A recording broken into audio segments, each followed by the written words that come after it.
বিভিন্ন বহু নেতাকর্মী হত্যার শিকার হয়েছে, বহু নেতাকর্মী, লক্ষ লক্ষ নেতাকর্মী জেল জুলুম কেস কাচারির মিথ্যে মামলার ক্ষতিগ্রস্ত হয়েছে।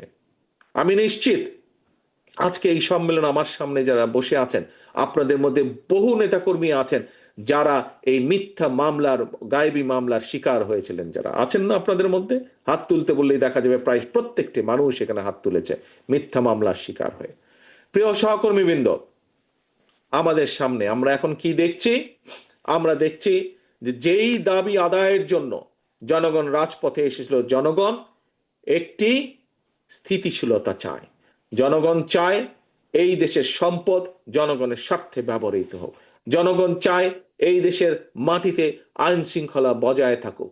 জনগণ চায় এই দেশের ভবিষ্যৎ শিক্ষার্থী যারা, ভবিষ্যৎ বাংলাদেশ যারা, তারা ঠিকভাবে শিক্ষার সুযোগ পায়। জনগণ চায় এই দেশের মানুষ মিনিমাম তাদের স্বাস্থ্য সেবা পায়। জনগণ চায় এই দেশের মানুষ তাদের যোগ্যতা মেধা অনুযায়ী চাকরি বাকরি হোক আর ব্যবসা বাণিজ্য করার সুযোগ হোক, সেই সুযোগ যাতে পায়। অর্থাৎ একটি স্বাভাবিক পরিবেশ জনগণ প্রত্যাশা করে। প্রিয় সহকর্মীবৃন্দ, পৃথিবীর সব দেশে গ্রহণযোগ্য, রাজনৈতিকভাবে সবচেয়ে গ্রহণযোগ্য প্রক্রিয়া হচ্ছে গণতন্ত্রের চর্চার মাধ্যমে, ভোট প্রয়োগের মাধ্যমে সরকার গঠন করা। এবং সরকার এই যে কথাগুলো বললাম, জনগণের চাওয়া পাওয়া, এই চাওয়া পাওয়াগুলো বাস্তবায়ন করা, তাদের যে পরিকল্পনা থাকবে সেই পরিকল্পনা অনুযায়ী এই চাওয়া পাওয়াগুলোকে বাস্তবায়ন করা। প্রিয় সহকর্মীবৃন্দ, প্রিয় ভাই বোনেরা, অন্তর্বর্তীকালীন সরকার বিশ্বের যে গণতান্ত্রিক প্রক্রিয়া, সেই প্রক্রিয়া অনুযায়ী ভোটের একটি সময় ঘোষণা করেছে, সকলেই আপনারা জানেন। আমরা আশা করছি ইনশাল্লাহ আগামী ফেব্রুয়ারি মাসে, অর্থাৎ আগামী রমজানের আগে এই বাংলাদেশের মানুষ মাটিতে বাংলাদেশের মানুষের বহু প্রত্যাশিত যে একটি নিরপেক্ষ নির্বাচন, বহু প্রত্যাশিত বাংলাদেশের মানুষের যে রাজনৈতিক অধিকার প্রয়োগের যে হাতিয়ার, সেটি তারা প্রয়োগ করবেন তাদের অধিকার। এবং সেই প্রক্রিয়ার মাধ্যমে বাংলাদেশের মানুষ তাদের ভবিষ্যৎ দেখভালের জন্য, সঠিকভাবে দেখভালের জন্য তারা কাউকে না কাউকে নির্বাচিত করবেন। প্রিয় ভাই বোনেরা, একটি রাজনৈতিক দল হিসাবে, রাজনৈতিক দলের সদস্য হিসাবে অবশ্যই আমাদের প্রত্যাশা থাকবে যে জনগণ আমাদেরকে ইনশাল্লাহ নির্বাচিত করবেন। কিন্তু শুধু নির্বাচিত করলে হবে না। নির্বাচিত ভাই আপনি হয়ে গেলেন ইনশাল্লাহ, বা ইনশাল্লাহ নির্বাচিত আপনি হয়ে যাবেন যদি আপনি জনগণের আস্থা অর্জন করতে পারেন।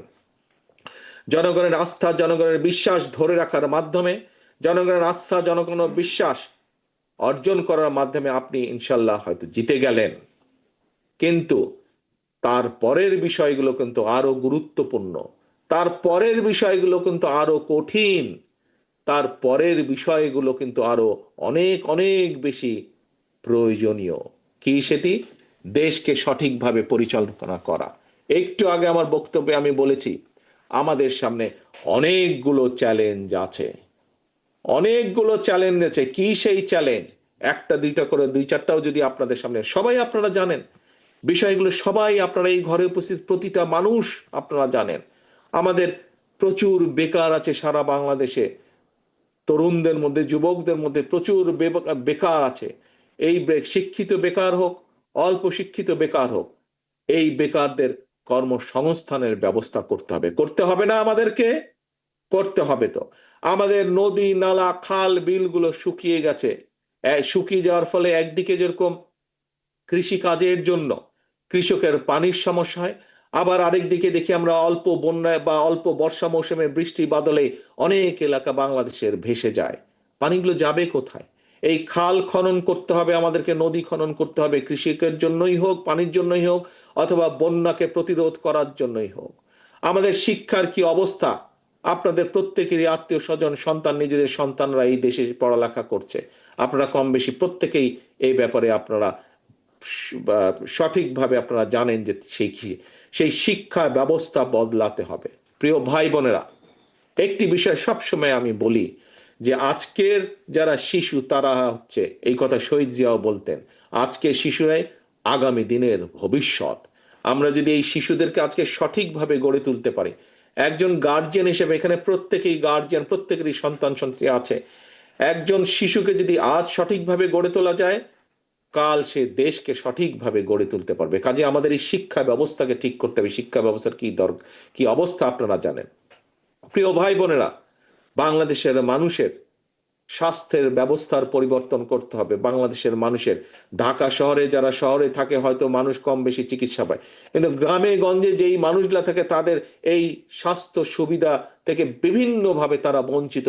এটিকে কিছুটা হলেও আমাদেরকে উন্নত করতে হবে। এরকম আরো অনেকগুলো ব্যবস্থা আছে, শিক্ষা বলেন, স্বাস্থ্য বলেন, কৃষি বলেন। এই চ্যালেঞ্জগুলো আমাদের গ্রহণ করতে হবে। এই বিষয়গুলোর প্রতি আমাদেরকে নজর দিতে হবে, কারণ এইগুলি হচ্ছে মানুষের চাওয়া, এগুলি হচ্ছে মানুষের পাওয়া। এখন ভাই বোনেরা, সহকর্মীবৃন্দ, কেন আমি এই কথাগুলো আপনাদের সামনে তুলে ধরছি এটা আপনারাও বুঝতে পারছেন। কারণ ওই যে প্রথমে বলেছি, বাংলা আপনি যখন যান আপনাকে সে জিজ্ঞেস করে ভাই কি হবে, দেশের কি হবে। অর্থাৎ জনগণ আপনাদের কাছে জানতে চায়, বিভিন্ন পর্যায়ে থেকে জনগণ জানতে চায়।